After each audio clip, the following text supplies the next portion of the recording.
una mattinata così che eravamo tutti felici e tranquilli con una chiamata.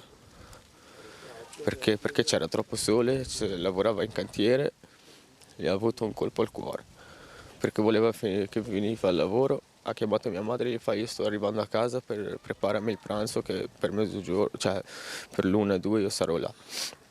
Trova il coraggio di raccontarci chi era suo padre, Salah Hait El Ajam, mentre continua il pellegrinaggio di amici nella casa di Bessica di Loria di Ibrahim Hait El Ajam, l'artigiano 47enne morto lunedì poco dopo mezzogiorno a San Lazzaro di Saven nel Bolognese.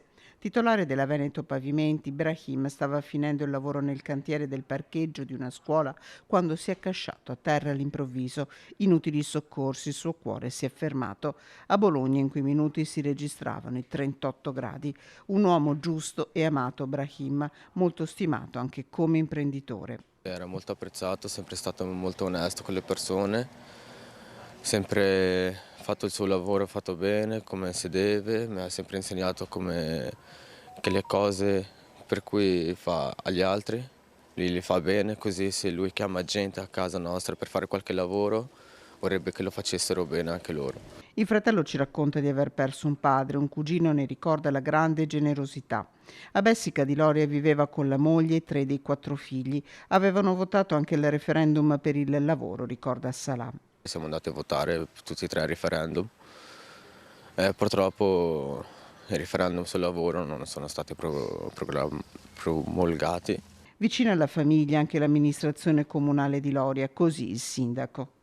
Brahim era un noto e stimato artigiano, lavorava nel settore dell'edilizia e anche la sua numerosa famiglia qua aveva molti, diciamo, pure estimatori perché si sono integrati benissimo nella nostra comunità. A Bologna è stata aperta un'inchiesta e la famiglia aspetta per poter piangere Brahim, la cui salma riposerà in Marocco.